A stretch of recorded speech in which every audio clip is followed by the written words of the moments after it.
মৃত্যুর পরে আরেকটা জীবন আছে না নাই? আছে তো।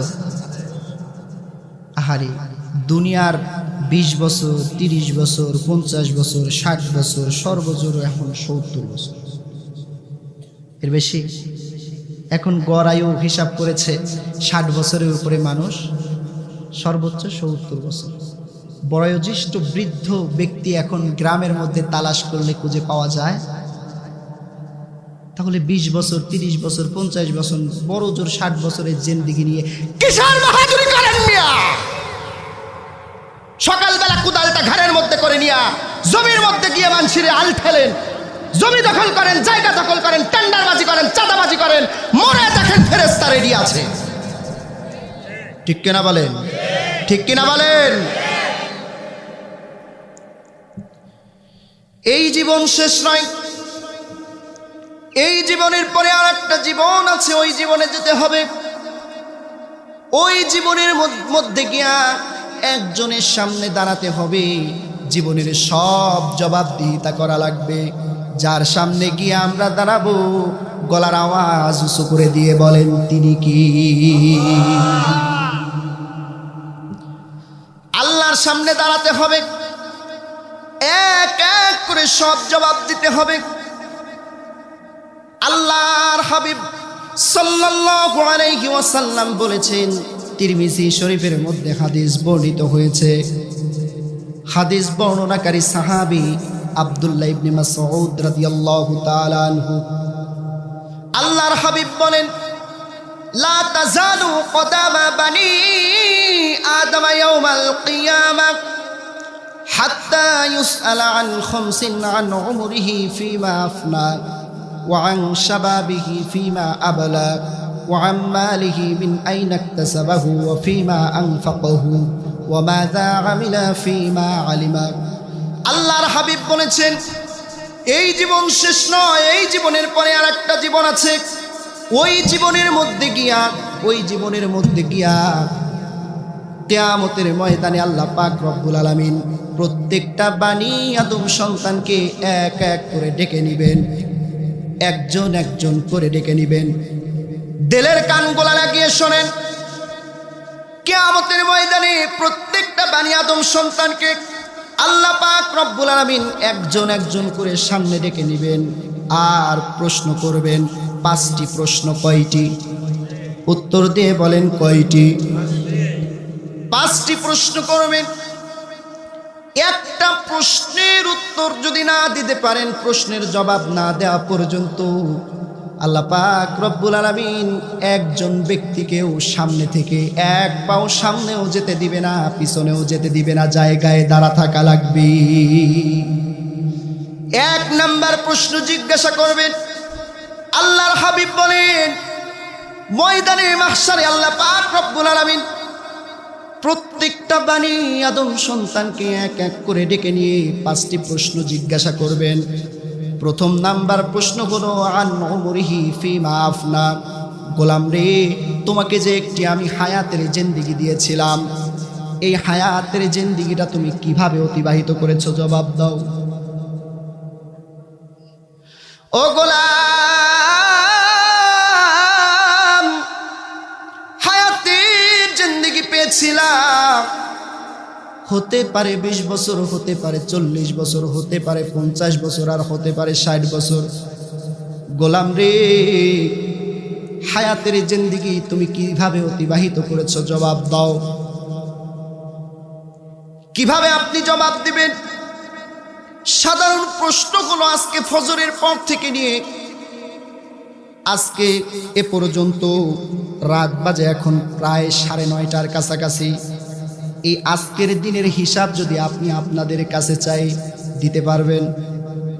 দিতে পারবেন?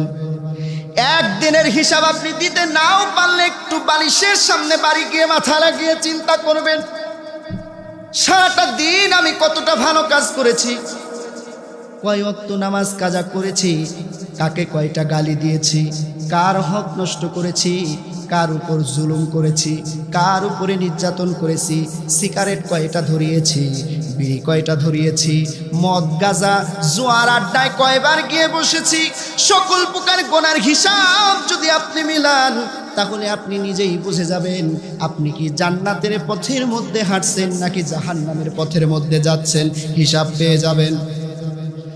তাহলে হায়াতের জিন্দেগির সমস্ত হায়াতের জিন্দেগির হিসাব যার সামনে দাঁড়িয়ে দিতে হবে তিনি কি? আমি বলেছিলাম মুমিনের প্রথম নাম্বার বৈশিষ্ট্য, প্রথম নাম্বার গুণ হবে মুমিনের সামনে আল্লাহর নাম নেওয়া মাত্র মুমিনের অন্তরটা ভয়ে কাঁপতে থাকবে। কার? জোরে বলেন কার?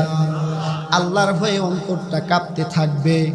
বলেন তো দেখি আল্লাহর ভয়ে অন্তর কেন কাঁপতে থাকবে? তার প্রথম কারণ হলো, গোলাম রে এই যে হায়াতের জিন্দেগি, টোটাল জিন্দেগিটা আল্লাহর সামনে দাঁড়িয়ে হিসাব দেওয়া লাগবে, কোনো সার হবে না।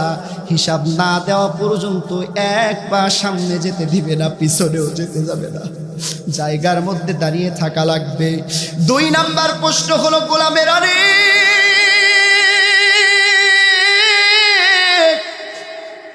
আল্লাহ পাক রব্বুল আলামিন জিজ্ঞাসা করবে, গোলাম তোমাকে যে আমি একটা আন উমরিহি ফিমা আফনা ওয়া আন শাবাবিহি ফিমা আবলা, তোমাকে যে আমি যৌবনকাল দিয়েছিলাম, যৌবনকালটা আল্লাহর ইবাদতের মধ্যে কাটানোর কথা ছিল, যৌবনকালটা তুমি কিভাবে অতিবাহিত করেছো জবাব দাও।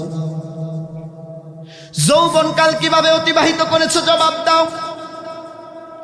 আজকে যুব সমাজের দিকে লক্ষ্য করলে দেখা যায় আমার যুবক ভাইয়েরা এখানে অনেকে উপস্থিত আছে, যুবক বয়সটা আমাদের পার হয়ে যায় হেলায় খেলায়, হাসি ঠাট্টা আনন্দ মজা মস্তি, সিগারেট বিড়ি গাঞ্জা যত প্রকার দুনিয়াবি লোভ লালসা আছে এর মধ্যে কাটায় দেই। কথা বলেন ঠিক কিনা?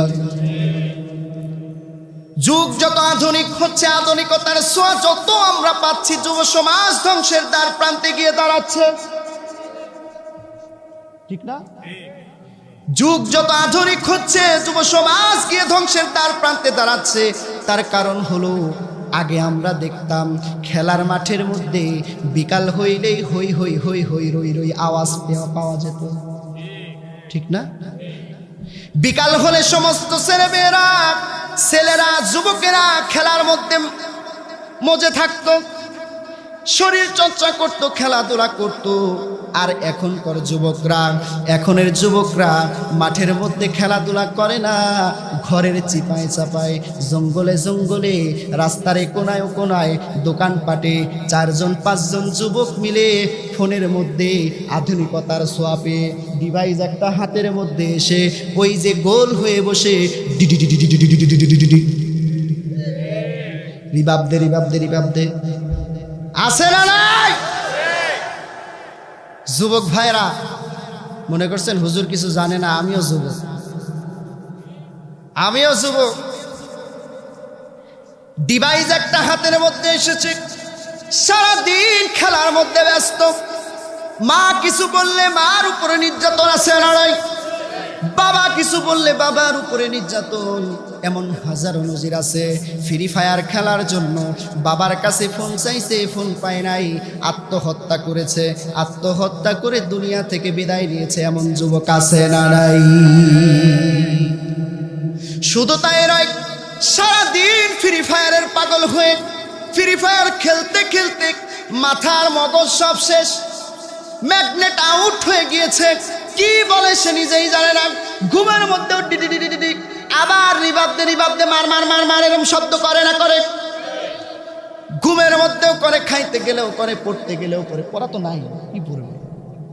ফোন হাতে নিলেই সব সময় ফোন আর ফোন, পড়াশোনার কোনো খোঁজ খবর নাই। সারাদিন বন্ধু বান্ধবের সাথে আড্ডা, খেলাধুলা, রাতের বেলায় ঘরের মধ্যে এসে বসে রাত জেগে জেগে সকিনার সঙ্গে সেট করে আসে না। যুবক ভাইরা, গোমর ফাঁস করে দিলাম মনে হয়, উন্মোচন করে দিলাম। একটু আগায় বসেন, পিছনে জায়গা হচ্ছে না, একটু আগায় বসেন। রাত জাগিয়া সকিনার সঙ্গে চ্যাট করে, দিনভর ফ্রি ফায়ার করে, পড়াশোনার কোনো বালাই নাই। এভাবে করে আস্তে আস্তে পশ্চিমা বিশ্ব আমাদের মগজের মধ্যে ফ্রি ফায়ার, এআই, যত প্রকার ডিজিটাল আপডেট ভার্সনগুলা, ডিভাইসগুলা যুবকদের হাতে ধরিয়ে দিচ্ছে। দিন যুগ পরিবর্তন হচ্ছে, যুবকরা ধ্বংসের দ্বার প্রান্তে গিয়ে দাঁড়াচ্ছে। মোবাইল আসিল, কি দোলা লাগিল, পড়ালেখায় মন বসে না। বলবো বলবো বলবো বলবো মোবাইল আসিল, কি দোলা লাগিল, পড়ালেখায় মন বসে না। পেটে ভাত নাই যাক, পেটে ভাত নাই যাক, গায়ে কাপড় নাহি থাক। পেটে ভাত নাই যাক, গায়ে কাপড় নাহি থাক, মোবাইল সারা ভালো লাগে না। মোবাইল আসিল, কি দোলা লাগিল, পড়ালেখায় মন বসে না। রাত 12টার পরে প্রিয়া যখন ফোন করে, দু চোখে ঘুম আর আসে না। এই যুবক ভাইরা কথা কয় না কেন? রাত 12টার পরে প্রিয়া যখন ফোন করে, দু চোখে ঘুম আর আসে না। রাত জাগিয়া ফোনে চ্যাট করিয়া, রাত জাগিয়া, রাত জাগিয়া ফোনে চ্যাট করিয়া, ফজরের নামাজে ঘুম ভাঙে না। মোবাইল আসিল, কি দোলা লাগিল, পড়ালেখায় মন বসে না। কথা বলেন ঠিক কিনা? যুবক ভাইয়ের আমার, প্রিয় বাবাজিরা আমার, শুধু যুবক ভাইদের দোষটা না, আমাদের সমাজের মধ্যে লক্ষ্য করলে দেখবেন ছোট বাচ্চাদেরকে খাওয়ানোর জন্য ফোন হাতে তুলে দেয়। দোষ কি যুবকের নাকি যুবকের বাবা মায়ের? জোরে বলেন। মুরব্বী বাবারা কষ্ট নিয়েন না, বৃদ্ধ বয়সে সন্তান দেখতে পারে না এমনও হাজারো যুবক আছে, এমনও হাজারো বৃদ্ধ বাবাজিরা আছে যারা যাদের সন্তান বৃদ্ধ হয়েছে দেখতে পারে না, গালিগালাজ করে, দু চোখে দেখতে পারে না। এমন হাজারো যুবক আছে শিক্ষিত হয়েছে, সরকারি চাকরি করে, বাবা আমাকে বৃদ্ধাশ্রমে রেখে এসেছে। আছে না নাই? একমাত্র কারণ হলো আদরের সন্তান হয়েছে। সন্তানকে দুধ যখন খায় মায়ের স্তনের, ওই সময় থেকে মোবাইল হাতে তুলে দিয়েছেন, মোবাইলে কার্টুন দেখে আর খায়। ওই সন্তান তিলে তিলে যখন বড় হয়, বড় হয়ে মোবাইল ছাড়া আর তার কিছু ভালো লাগে? এজন্য বাবাজিদেরকে আমি সতর্ক করব, সন্তান বড় হচ্ছে, সন্তানের হাতে মোবাইল না, ছোটবেলা থেকে আল্লাহর কোরআন তুলে দিবেন। ওই সন্তানটা একমাত্র সোনার সন্তান হয়ে যাবে। ওই সন্তানটা জীবনে কখনো বাবা মাকে কষ্ট দিতে পারে না।